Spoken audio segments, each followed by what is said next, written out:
Yes. Magandang hapon muli sa ating mga kasama. Nandito na naman si Kuya Goods nagbabalik. At syempre, kung di ka pa nakasubscribe sa ating channel, pa-subscribe na lang po at hit mo na rin yung bell para lagi kang updated sa ating mga video. Bakit ka nangingitit natatawa, Kuya Goods? Eto kasi, hindi natin na pag sila ay umaatake sa BP, o anumang paninira at gumamit pa ng mga tao, tuwan-tuwa sila. Ngayon, pag sila inaatake at yung sarili ng testigo ay bumaligtad at nagsabi ng totoo, o yung nagpakalat daw ng video, kakasuhan. Kawawa naman. Bakit ganon? Hindi kayo lumalaban ng pata, sabi na Aling Ledesma. Oo. Sino-sino ba yung nagpakalat ng video na yan? Tanungin nyo yung mga mainstream. Binalita ho yan. Binibigyan lang ng reaksyon. Oo, ng ating kababayan. Ito ay malaya at pahayag. Wala namang paninirang puri doon. Oo, lahat naman nakikita at naririnig at napapanood sa mainstream media, meron namang kakayahan, karapatan, magkomento o magreaksyon ang bawat individual. Tama sa tama. O, di ba tama? Ngayon, apektado. Apektado. Bakit kakasuhan? Kawawa naman yung kakasuhan. Ganito na ba ang batas? Pag kayo ay nagsabi at nagkomento, kakasuhan agad. Anong kaso ang pwedeng ikaso?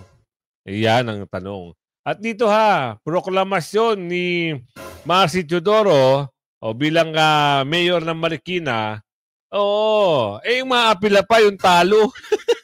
Sino ba yung talo? Yung nagmamagaling sa nagmamagaling at magmamagaling pa rin na si Teltel. Ayan na. Karma is real. Bakit? Yung isang usapin dito kay PhilHealth Queen at itong si Teltel, bumabalik na ho ang gaba di magsaba. Kita nyo naman, hindi nanalo na pagka-mayor ang mama. Mag-aapila pa dahil mapoproklama na si Teodoro. Diba? Eto namang kalagayan nung isa na kanyang binayaran di umano ng 1 milyon, bumaligtad na. Ano nangyari? Pero nakalike ka na ba? Mag-like ka muna. Share mo na rin At kung hindi ka pa nakasubscribe, mag-subscribe ka na, hit mo yung bell para meron kang natatanggap na notification. Bell all nyo po bell all para papasok everyday yung upload natin. Simulan natin dito. From salamat kaayo Mr. Chair, tiyari na yata ako Mr. Chair. Ito ang banat ng mga netizens kaugnay sa pagbaliktad ng inupahan umano na witness ni Risa Hontiveros, agoy. Pastor Apollo Quiboloy, Sara Duterte at Rodrigo Duterte. At ngayon ay pumalag si Risa Hontiveros sa isang video na naglalaman ng umano'y pahayag ng isa raw testigo sa Senado na binayaran ng kampo ng senadora. Nagmula ang nasabing video noong Martes sa isang YouTube channel na Pagtanggol Valiente. Naku, sino kaya yun? Pagtanggol Valiente. Sino yun? Baka siguro sila rin yun. Yung mga witness mo. Yun ang kanilang YouTube channel. Wala po tayong idea dyan. Mamaya search natin sino si Pagtanggol Valiente Bigla lang kasi pumasok. At biglang nag-trending. Talaga naman ka-trending mga kasama Bakit ka mo? Umamin ang mama na binayaran ng malaking halaga. Para lang, gumawa ng kwentong kutsero, kwentong barbero para idiin ang mga, kita nyo naman, nadiin nga, nakulong pa. Tuwan-tuwa sila nung nakulong si Pastor Kibuloy. At pinagplanuhan talaga yung heartbeat daw. Tuloy. Ayon sa nagpakilalang testigo na si alias Rene, binayaran lamang umano siya ni Hontiveros upang aniyay pabagsakin ang kampo ni Apollo Quiboloy at kanyang simbahan na Kingdom of Jesus Christ.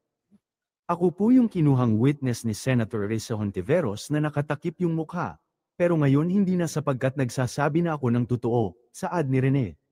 Binayaran po ako ni Senator Risa Hontiveros para mag-testify laban kay PRRD, VP Sara at Pastor Apollo Quiboloy. Lahat ng sinabi ko at mga kasama ko doon na nag-witness sa Senado ay ginawa lamang ni Senator Risa upang pabagsakin si Pastor at ang buong kingdom at kunin ang kanilang mga ari-arian, aniya. Samantala, mariin namang kinundena ng kampo ng senadora ang mga paratang laban sa kanya at iginiit na nakahanda raw silang maglabas ng mga ebidensyang magpapatunay sa mga krimen ni Quiboloy. Tulad ng inaasahan ng publiko mula sa isang Risa Hontiveros kapag nabuking ay sinasabing kasinungalingan lamang ang lahat. Hawak kasi ni Risa Hontiveros ang lahat ng katotohanan sa mundong ito.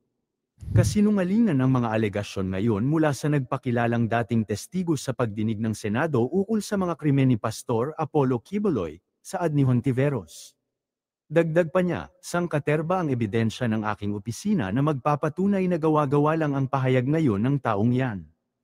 All witnesses presented during the Quiboloy Senate hearings freely and voluntarily offered their testimonies and the evidence they carried.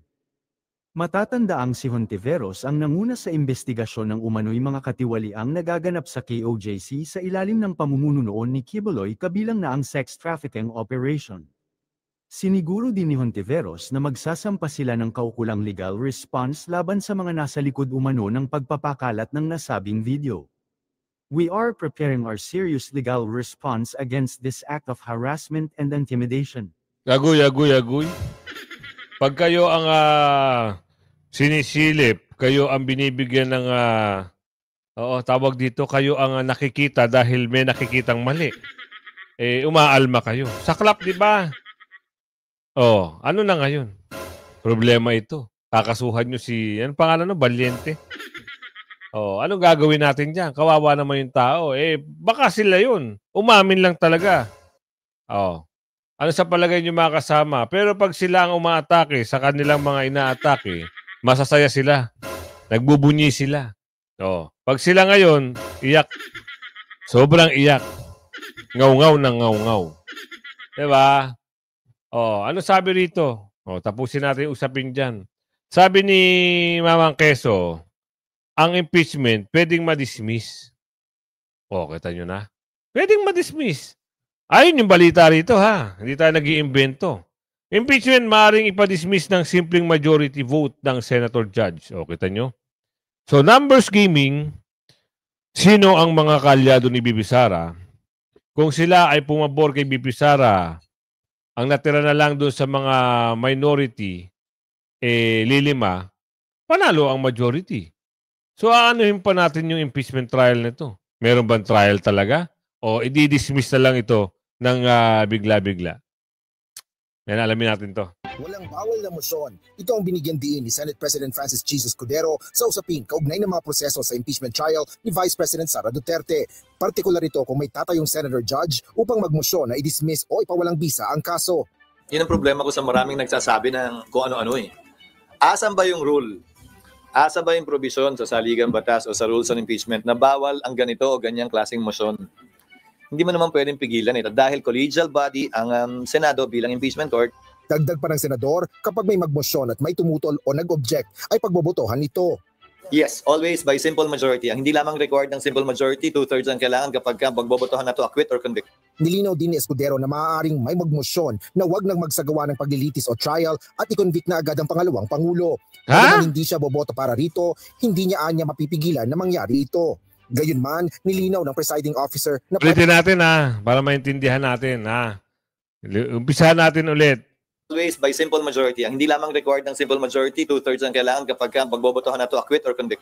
Nilinaw din ni Escudero na 2/3 kung pwede ma-acquit. At pwede rin mangyari, ito. Maaring may magmosyon na wag nang magsagawa ng paglilitis o trial at i-convict na agad ang pangalawang pangulo. Bagaman hindi siya boboto para rito, hindi niya anya mapipigilan na mangyari ito. Walang mangyayaring ganun na i-convict. Yung mga nag-iisip lang ng conviction agad-agad, ayun yung mga loser. Sila yung 5. Yung iba nga, nag-exit na sa bagay pa-exit na. Kaya nga yung isa, gustong maghain ng motion dito sa ipoproklama na mayor ng Marikina. Bakit? Talo ang mama. Siya yung mangaw-ngaw dito sa Senado. Ngayon, talo. Mamaya, abangan natin yun. Talo Kilala niyo ba yun? Tuloy. Ayunman, nilinaw ng presiding officer na pwede lang anyang talakayin ang mga usaping ito kapag nag-resume ang impeachment court. Habang maaaring mag-convene ang korte ng motu proprio o sa sarili nitong kagustuhan na posibleng mula sa kahilingan kahit ng isang senator judge lang at pagkakasunduan ng iba pang mga miyembro. Asher Kadapan Jr., UNTV News and... Ganun kasimple. Eto na. Ay nako, eto pa pala. Meron pa pala rito mga nagngangaw-ngawan. Akala natin, itong isa na ito, dahil pumartido sa magaling na mayor ng Maynila, akala natin, naku po, kaisa pala siya. Ay, bakit nanalo pa? At ang magagawa dyan, pasalamat na lang siya, nandiyan si Yorme dahil kung hindi, at masisilip siya, posibleng hindi manalo, sabi ni Aling Ledesma. Ano naman meron kaya dyan sa... may atake na naman ata sila dito. Pero mamaya natin pag-usapan yan. Dito tayo sa kay alias Rene. Tignan nyo yung mukha ni alias Rene nung panahon na siya ay nagwi-witness. Ito ay kuha nung February 19, 2024 sa Senate sa hearing ito laban kay Pastor Kibuloy. Siya mismo ang testigo noon. Ano nangyari ngayon? Yan ang alamin natin. Bakit merong mga pagbuelta at paglalaglag ngayon dito sa babae na kanyang nagbabayad daw ng milyon Tuloy! Kasinungalingan ng mga aligasyon mula sa nagpakilalang dating testigo sa pagdinig ng Senado ukol sa mga krimen ng Kingdom of Jesus Christ leader na si Apollo Kibuloy. Ito ang inihayag ni Senador Risa Hontiveros matapos kumalat sa social media ang video ng isang nagpakilalang Michael Maurilio na biniligtad ng kanyang mga naunang pahayag laban sa religious leader. Pebrero 2024 nang una itong lumabas bilang alias Rene sa pagdinig ng Senado kaugnay ng mga umano'y pang-aabuso ni Kibuloy. Ako po ay naging landscaper. Tignan nyo yung parang nararatel siya habang nagsasalita siya ng kanyang affidavit Parang, parang merong katotohanan yung sinasabi niya na parang, how much? Parang may ganung bagay. Kibuloy sa Glory Mountain. At doon ko na po naranasan ang pananakit mismo sa kamay ni Kibuloy. Ngunit sa isang viral video sa social media, nag-iba na ito ng pahayag. Lahat ng sinabi ko at kasama ko doon na nag-witness sa Senado ay ginawa lamang ni Sen. Risa upang papagsakin si Pastor at ang buong kingdom at kunin ang kanilang mga ari-arian. Ngayon po ay hinahanap at tinatakot ako ni Sen. Risa.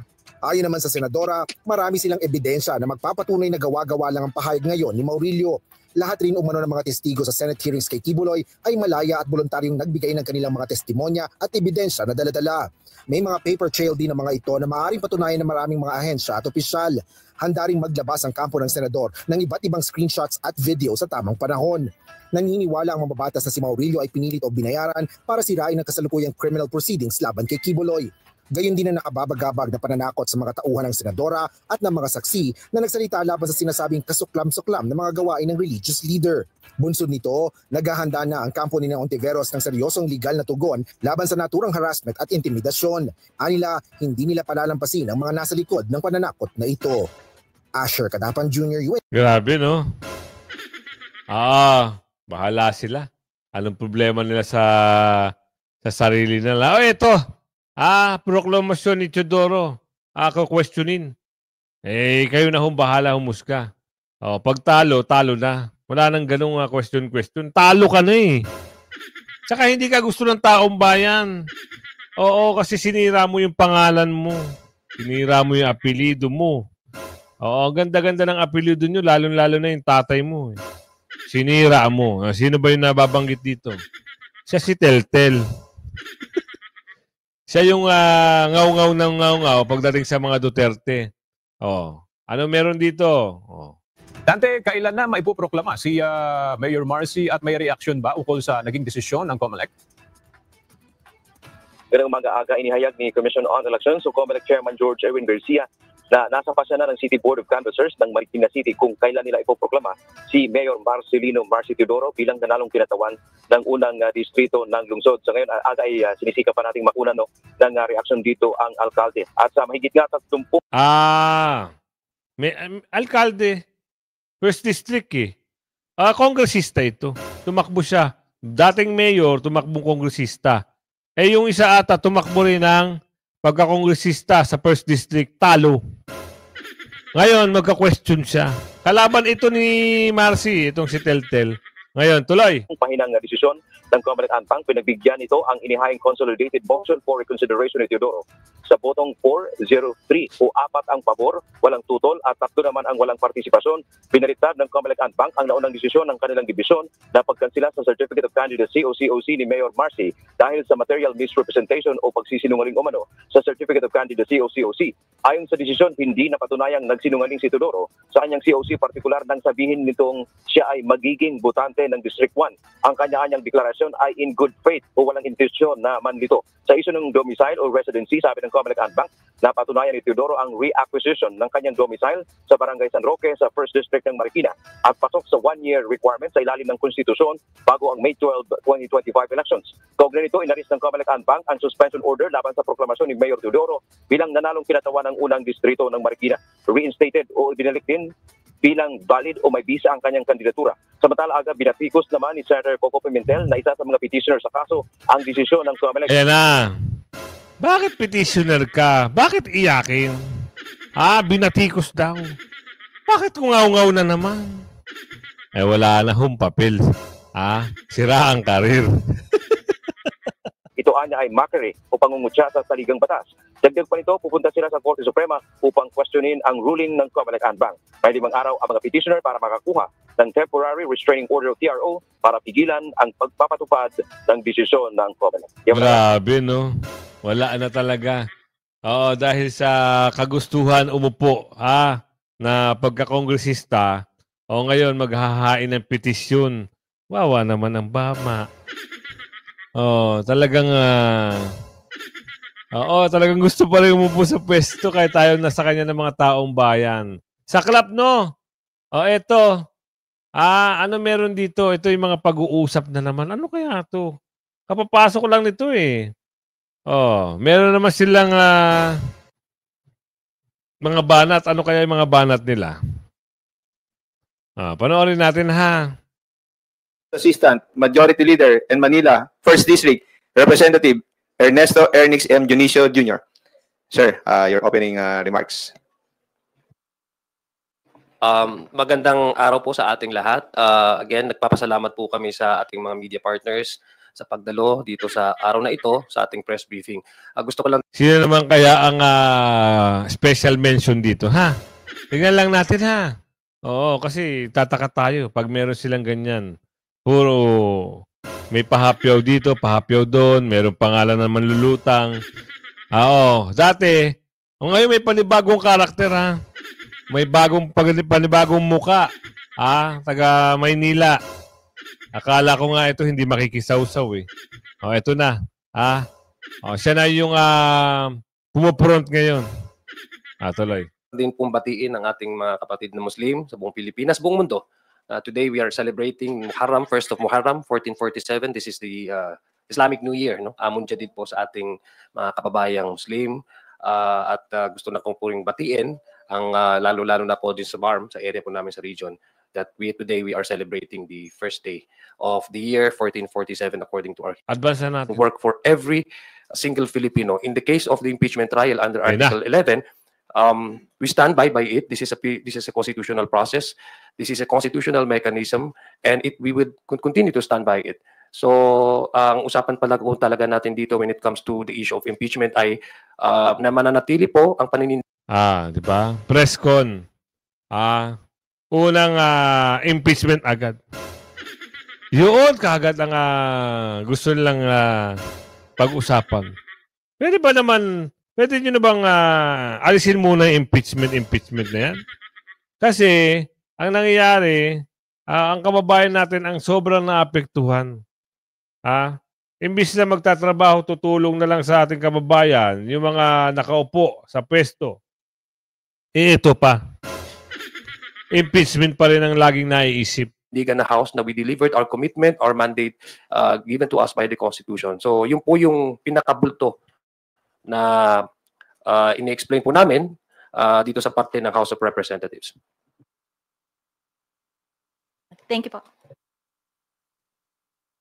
Thank you, Tina. Rosalie Cos from UNTV is now recognized. Good afternoon po, Kongs. Regarding po sa fellowship dinner last night with Speaker Martin Romualdez together with the neophytes and returning lawmakers, the Speaker appealed for the support of the neophytes and returning lawmakers. Did he also seek their support for his speakership until the 20th Congress?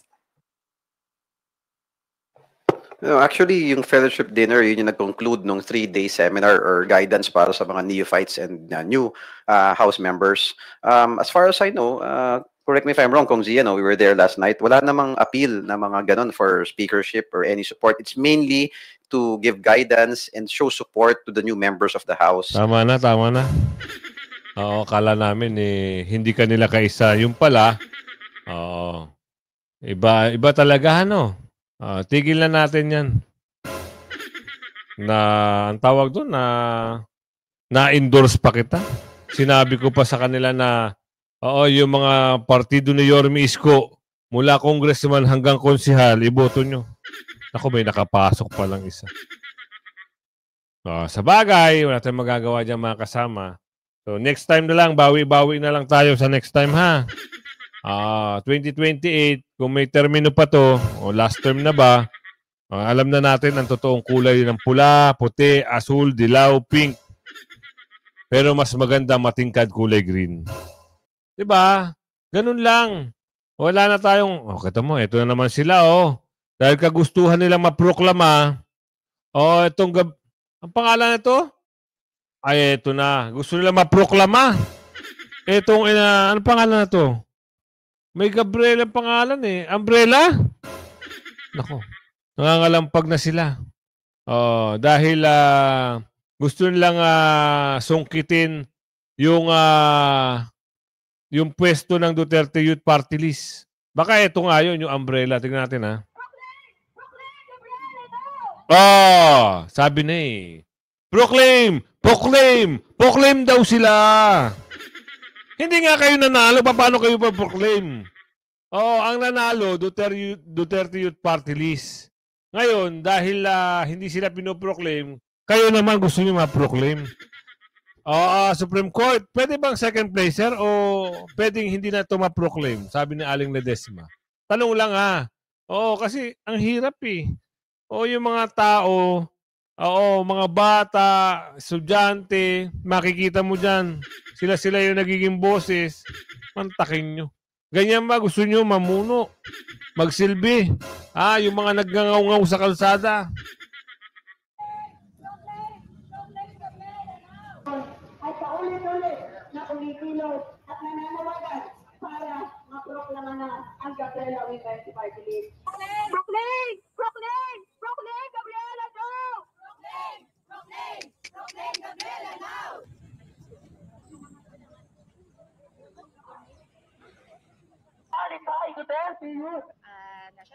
Kita nyo?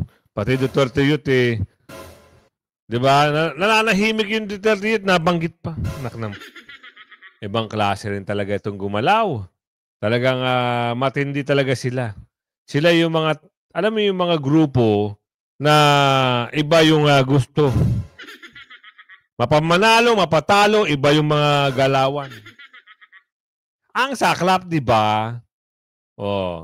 Ano gusto nyo? Meron tayong balita.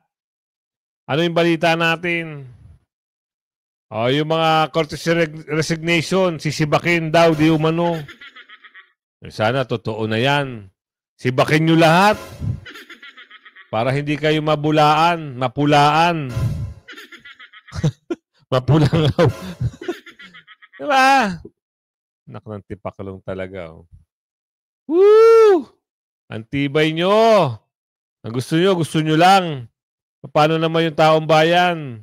Pagsilbihan nyo na maayos. Diba? Meron naman dito. DOJ, tutulong sa ICC. Anak ng tipaklong. Ano naman kaya ito? Tignan natin to, ha? Kung ano yung balita dito. Tutulong daw sa ICC. Di ba tumulong na nga kayo? Huwag nyo nang lokohin. Kwento nyo sa ungguyan. Baka unggoy naniniwala sa inyo. Tutulong daw sila. Pasok. ang International Criminal Court humiling daw sa Pilipinas na tumulong para masiguro yung kaligtasan ng mga individual na tatayong testigo laban po kay dating Pangulong Rodrigo Duterte by placing them in the government's Witness Protection Program. At po sa ulat, the government acceded and bibigyan ng... Alatado, no? Merong Witness Protection Program. Wow. Yan ba yung mga fake witnesses? Sabi ni Aling Ledesma. Tanong lang ito, ha? Okay, masasaktan. Oo, tuloy. Porta, no? At they would cooperate by giving into the request dahil may basihan naman daw, no? Yung hiling na yon dahil kailangan daw talaga na masiguro na ligtas yung mga tetestigo and they will be brought safely to The Hague. On the other hand, sinasabi ng ating pamahalaan hindi nila kinikilala ang jurisdiction ng International Criminal Court. And how do you explain po this irony? Well, or yeah, contradiction? Oxymoron, ano? Na sinasabi ay nilang mag-cooperate o hindi sila makikipag-cooperate dahil ang Pilipinas na nga ay hindi na kinikilala ang jurisdiction ng ICC. Pero sa bandang huli ay nakikipag-cooperate pala. At hindi lang yun, yung napakinggan kong pahayag ni Secretary Rimulya ng DOJ, hindi lang bibigyan ng Witness Protection Program, ipapasok sa Witness Protection Program yung mga titistigo laban kay Pangulong Duterte. Kung hindi, tutulong pa yung government na madala itong mga testigo na ito kung saan. Dalhin nyo lahat yung 30,000 na testigo, ha? Oo. Sabihin mo, Atty. Lambino, ubusin nila yung Kabalang Bayan para dito sa 30,000 daw, di umano na witness. Pamasahe lang, magkano? Application ng visa, magkano? Kasa kaya sa aeroplano itong 30,000? Man sila titira sa ibang bansa o kaya pupunta sa Netherlands, yung gastusin dyan. Kasi alam naman natin yan, napakalaki ng gagastusin dyan. Tama. Requirement dyan. At parang sa pagkakaintindi ko, hindi ko alam kung tama yung pagkakaintindi ko sa mga payang na napakinggan ko, na gagastos ang Philippine government para madala itong mga testigo na ito. So maliwanag, Ma'am Ali, na talagang meron talagang kooperasyon na nangyayari noon pa. Hindi lang ngayong panahon lang, pati yung pag-aresto kay PRRD, pagdala sa kanya sa Netherlands, lahat yan may cooperation with Philippine government. At meron pang ongoing investigations ngayon na ginagawa ng ICC dito sa Pilipinas. Yan ay ipinahayag na ni Senator Bato, maraming beses niya binanggit yan. At yan natin makikita na talagang iba yung sinasabi ng Philippine government sa ginagawa. Sabihin na natin yung totoo para hindi na malito yung taong bayan at ipahayag na natin yung makatotohanan na talagang may full cooperation ang Philippine government sa ginagawa ng ICC dito sa Pilipinas. Kahit na alam na natin na hindi na nga sila dapat makialam dito dahil wala na nga silang jurisdiction dahil hindi na nga member ng ICC ang Pilipinas. Oo. Pero Atty. Raul Lambino, naglabas rin po ng pahayag ang ating Pangulo, si PBBM. Nabukas na po siya, no, na sumali ulit, bumalik po ulit sa Rome Statute sa ICC.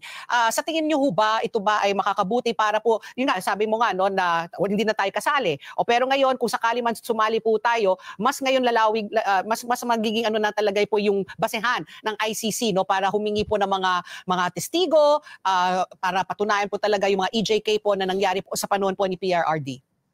Well, pahayag pa lang po yan ng Pangulo, ano, at bilang architect of our foreign policy, siya yung nakakaalam kung ano yung dapat gawin para sa bansa pagdating sa pagkikipag-ugnayan sa mga ibang bansa o sa mga ibang international agencies katulad ng ICC. Pero alam nyo, Ma'am Ali, nung nag-withdraw ang Philippines sa ICC, nagpadala tayo ng notice, formal notice sa Secretary General ng United Nations. Iyon po yung proseso kasi pag pumasok ka sa kasunduan sa international body o kaya sa ibang bansa at gusto mong kumalas doon sa tratado o treaty o international agreement, magpadala ka ng formal notice sa Secretary General ng UN at iyon ang magmula doon na mag-uumpisa na talaga na ikaw ay hindi na kasali ng treaty o hindi ka nakasali sa ICC.